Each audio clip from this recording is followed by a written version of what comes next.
بسم اللہ الرحمن الرحیم۔ السلام علیکم ورحمۃ اللہ وبرکاتہ۔ پارہ نمبر 19 اور 19 رمضان المبارک 1443 ہجری قرآن کریم کے مختصر سے خلاصے کے ساتھ آپ کی خدمت میں حاضر ہیں۔ دعا کیجیے اللہ کریم ہم سب کو صحیح معنوں میں قرآن پاک کے اوپر عمل کرنے کی توفیق نصیب فرمائے۔ سامعین، یہ پارہ نمبر 19 ہے اور اس میں سب سے پہلے تو اللہ تعالیٰ نے کچھ گروہوں کا تذکرہ فرمایا کہ کچھ لوگ ایسے ہیں کہ وہ مختلف قسم کے گروہ ہیں۔ 3 قسم کے گروہ ہیں۔ ایک گروہ تو وہ ہے جو سمجھتا ہے کہ قرآن پاک یہ ایک کوئی اللہ تعالیٰ کی کتاب نہیں ہے، بلکہ یہ آپ صلی اللہ علیہ وسلم نے خود سے اس کو بنانا شروع کر دیا اور خود سے اس کو پڑھنا شروع کر دیا۔ یہ ان کا اپنا ایک افتراء ہے، نعوذ باللہ، یا ان کی اپنی ایک تخلیق ہے، انسانی تخلیق ہے۔ دوسرا گروہ یہ کہتا ہے نہیں قرآن پاک پہلی قوموں کے قصے اور کہانیاں ہیں، پرانے زمانے کے واقعات ہیں، اس میں تو کہانیوں والی کتاب ہے۔ تیسرے گروہ نے کہا کہ نہیں یہ جادو ہے اور جادو کا یہ کلام ہے، وہ اس کو جادوگر کا کلام سمجھتے ہیں۔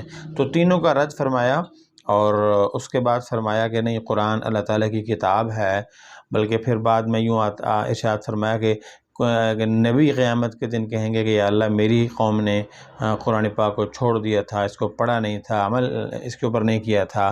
تو حضرت علامہ ابن قیم رحمۃ اللہ علیہ نے اس کے متعلق ارشاد فرمایا کہ قرآن نہ چھوڑنے کے 5 درجے ہیں، قرآن نہ پڑھنے کے قرآن نہ پڑھنے کے 5 درجے ہیں، قرآن چھوڑنے کے 5 درجے ہیں۔ یعنی یہ جو کہا گیا کہ نبی کہیں گے میری قوم نے قرآن کو چھوڑ دیا تھا، تو 5 قسم کے مطلب ہیں اس بات کے کہ قرآن چھوڑنے کا کیا مطلب ہے۔ سب سے پہلے تو یہ ہے کہ نہ قرآن سنتا ہے اور نہ ہی قرآن کے اوپر ایمان لاتا ہے، تو گویا اس نے قرآن کو چھوڑ دیا۔ دوسرا یہ ہے کہ سنتا تو ہے لیکن ایمان بھی لاتا ہے لیکن عمل نہیں کرتا۔ اور تیسرا یہ ہے کہ سنتا بھی ہے، ایمان بھی لاتا ہے، لیکن معاملات اور تنازعات میں قرآن پاک کو حکم نہیں بناتا، یعنی اپنے جھگڑے، اپنے جرگے، اپنے تنازعات، اپنے معاملات، ان کے فیصلے وہ قرآن کی مرضی کے مطابق نہیں کرتے۔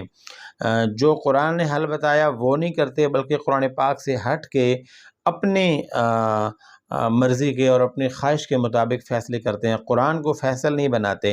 ہمارے ہاں بھی عام طور پہ قرآن پاک کو سر پہ رکھا جاتا ہے، اٹھایا جاتا ہے، قسم کے طور پہ تو استعمال کیا جاتا ہے، لیکن قرآنی فیصلوں کے اوپر عمل نہیں کیا جاتا، یا قرآنی فیصلوں کو صادر نہیں فرمایا جاتا، یا قرآنی فیصلوں کو امپلیمنٹ نہیں کیا جاتا، یا اس کو جو ہے نا وہ فیصل نہیں بنایا جاتا۔ تو تیسرا یہ ہے قرآن کو چھوڑنے کا مطلب۔ چوتھا یہ ہے کہ وہ قرآن پاک کے معانی میں، مفاہیم میں، تراجم میں، مطالب میں، تشریحات میں اور قرآن پاک کے معانی میں تدبر نہیں کرتا، سوچتا نہیں ہے کہ میرے رب نے مجھ سے کیا کہا۔ پانچواں یہ ہے کہ وہ اپنے قلبی امراض میں قرآن سے شفا حاصل نہیں کرتا، کہ دل کے اندر اگر شرک آ گیا تو قرآن سے شفا حاصل کروں، یہ شرک کی بیماری دور ہو جائے۔ دل کے اندر کفر آ گیا تو قرآن سے شفا حاصل کروں تاکہ دل کے اندر سے کفر نکل جائے۔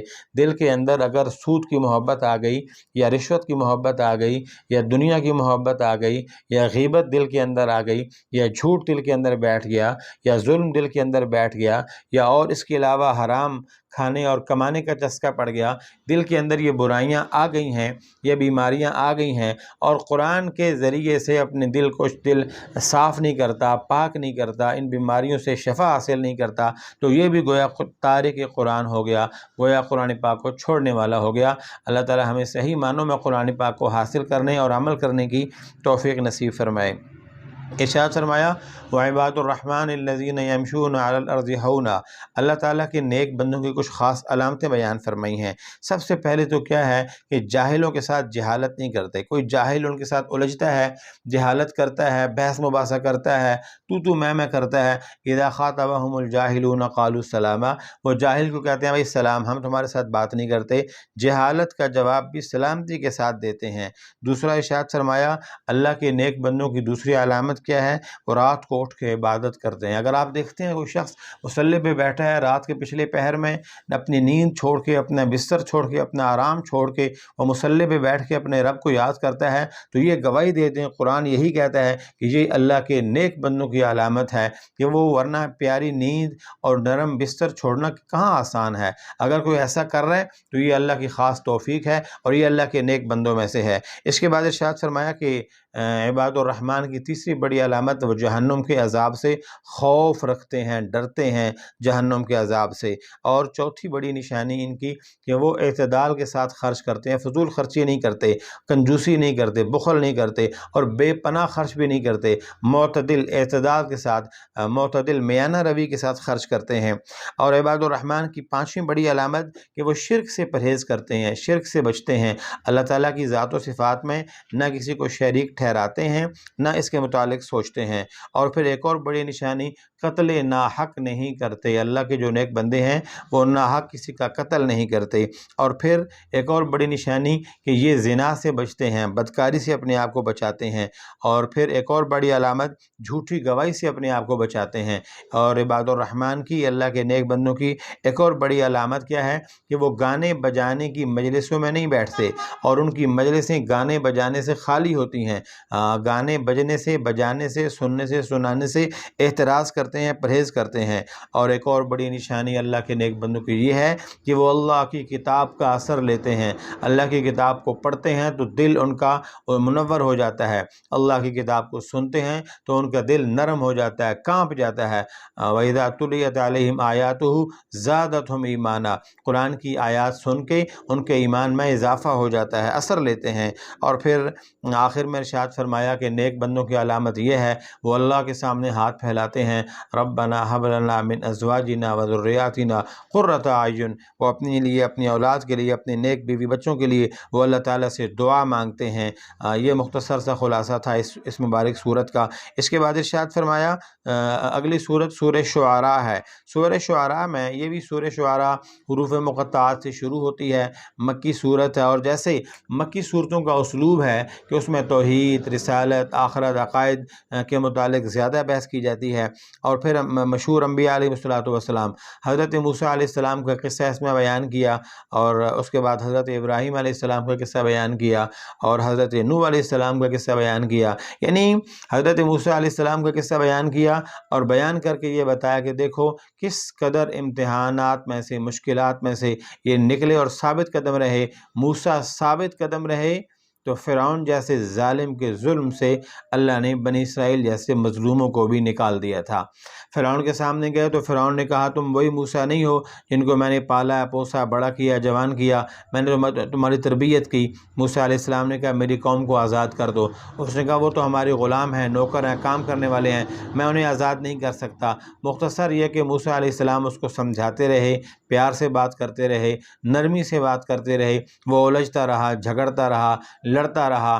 آخر موسیٰ علیہ السلام بنی اسرائیل کو لے کر نکلے وہاں سے۔ اب نکلنے سے پہلے بھی بچپن میں جب تھے تو وہ فرعون کے گھر میں وہ پرورش ہو رہی تھی، جب بڑے ہوئے تو ایک قبطی کو مکہ مارا، وہ مر گیا، اسی وجہ سے وہ مصر سے چلے گئے مدین، اور جب مدین پہنچے تو وہاں پہ عرصہ 10 سال کے قریب رہے۔ وہاں سے جب واپس ہوئے تو اللہ نے وہاں سے بیوی کا انتظام کر دیا، شادی ہو گئی۔ شادی ہو کے جب دوبارہ واپس داخل ہوئے تو پھر آگے سمجھایا کہ میری اس قوم کو چھوڑ دو، معاف کر دو، ان کے اوپر ظلم نہ کرو، تو اس نے پھر بھی ظلم اور تشدد کے بازار گرم کیے۔ مختصر رات کو لے کے نکلے، فرعون پیچھے آیا اور وہ پانی میں غرق ہو گیا۔ اللہ نے موسیٰ علیہ السلام اور بنی اسرائیل کو پار لگا دیا۔ سبق کیا ملا کہ صبر کے ساتھ، ہمت اور مستقل مزاجی کے ساتھ اللہ کے احکامات کو عمل کرتے ہوئے منزل پہ نظر رکھیں، انشاءاللہ منزل دور نہیں جائے گی اور منزل آپ کی خطا نہیں ہوگی، اور بڑے سے بڑا فرعون بھی کیوں نہ آپ کا دشمن ہو، اللہ آپ کو کامیاب کرے گا۔ حضرت ابراہیم علیہ السلام کا واقعہ کہ اپنا باپ تک مخالف، وقت کا بادشاہ تک مخالف ہے، ابراہیم علیہ السلام نے ان کے لیے نرمی اختیار کی، دعائیں دعائیں کیں، پھر بھی اللہ سے مانگتے رہے، اور نتیجہ یہ نکلا، یہ سبق یہ ملا کہ باپ تک بھی مخالف ہو جائے، سب کو چھوڑ سکتے ہیں، رب کو نہیں چھوڑ سکتے، رب کے حکم کو نہیں چھوڑ سکتے۔ حضرت نوح علیہ السلام کا واقعہ بیان ہوا، سب سے زیادہ لمبی عمر ان نبی کی تھی، اور سب سے زیادہ لمبا عرصے تبلیغ بھی ان کا تھا۔ 950 سال تبلیغ کرتے رہے، 950 سال دعوت دیتے رہے، 80-82 لوگ مسلمان ہوئے۔ یہی ملا سبق کہ کوئی کرے یا نہ کرے، مانے یا نہ مانے، آپ کا کام ہے لوگوں کو اللہ کی طرف بلانا۔ مجھے ہے حکم اذان لا الہ الا اللہ، تو ہمیں تو اللہ کا یہی حکم ہے بھئی لوگوں کو اللہ کی طرف بلاتے رہیں، اللہ کا پیغام سناتے رہیں، اللہ کا پیغام پہنچاتے رہیں، اللہ کا پیغام بتاتے رہیں۔ تو حضرت نوح علیہ السلام کے بعد حضرت ہود علیہ السلام کا قصہ بیان فرمایا۔ قوم ہود بڑی طاقتور، بہت مضبوط، درختوں کو اکھیڑنے والی، پہاڑوں میں اپنے ہاتھوں سے گھر بنانے والی، لیکن اللہ کے نبی کے نافرمان ہوئے، اللہ نے ان کو دنیا اور آخرت میں برباد کر دیا۔ حضرت صالح علیہ السلام کا واقعہ بیان فرمایا کہ دیکھو قوم صالح کو، کتنا خوبصورت ان کا علاقہ، کیسے یہ لوگ تھے، لیکن ان کی کھیتی باڑی، ان کے جانور، ان کا سب کچھ، لیکن اللہ کے نافرمان ہوئے۔ سب کچھ ہوتے ہوئے بھی اللہ نے صالح علیہ السلام کی قوم کو اس وجہ سے کہ وہ اللہ کے نافرمان ہوئے، اللہ نے ان کو ہلاک کر دیا۔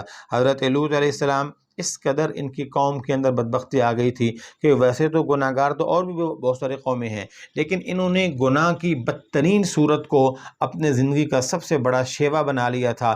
نتیجہ کیا ہوا؟ پتھروں کی بارش ہوئی، ان کی 5 یا 7 بستیوں کو الٹا کر دیا، اوپر سے پتھروں کی بارش ہوئی، اللہ نے سب کو ہلاک کر کے دکھا دیا۔ حضرت شعیب علیہ السلام، اللہ کے نبی اور اللہ کے ان نبیوں میں سے جنہوں نے اپنی قوم کو سمجھایا، بتایا، سنایا، ان کو سکھایا ان کو، لیکن بجائے اس کے وہ سنتے، الٹا قوم شعیب نے انہی کا مذاق اڑایا۔ نتیجہ کیا نکلا؟ فرشتے کی چیخ آئی اور اللہ نے سب کو ہلاک کر کے دکھا دیا۔ اس کے بعد اگلی سورت کا نام سورہ نمل ہے، پارہ نمبر 19 کی یہ آخری سورت ہے، سورہ نمل۔ نمل کا معنی ہے چیونٹی۔ اس میں سب سے پہلا مشہور واقعہ حضرت سلیمان علیہ السلام کا ہے۔ اللہ کے نبی حضرت سلیمان علیہ السلام اللہ کے ان نبیوں میں سے ہیں جن کو اللہ نے ایک خاص قسم کی حکومت، ایک خاص قسم کی، اللہ نے پرندوں کی زبان جانتے تھے، جانوروں کی زبان جانتے تھے، ہر مخلوق کی زبان جانتے تھے۔ تو حضرت سلیمان علیہ السلام جا رہے تھے اور ان کا لشکر ساتھ تھا۔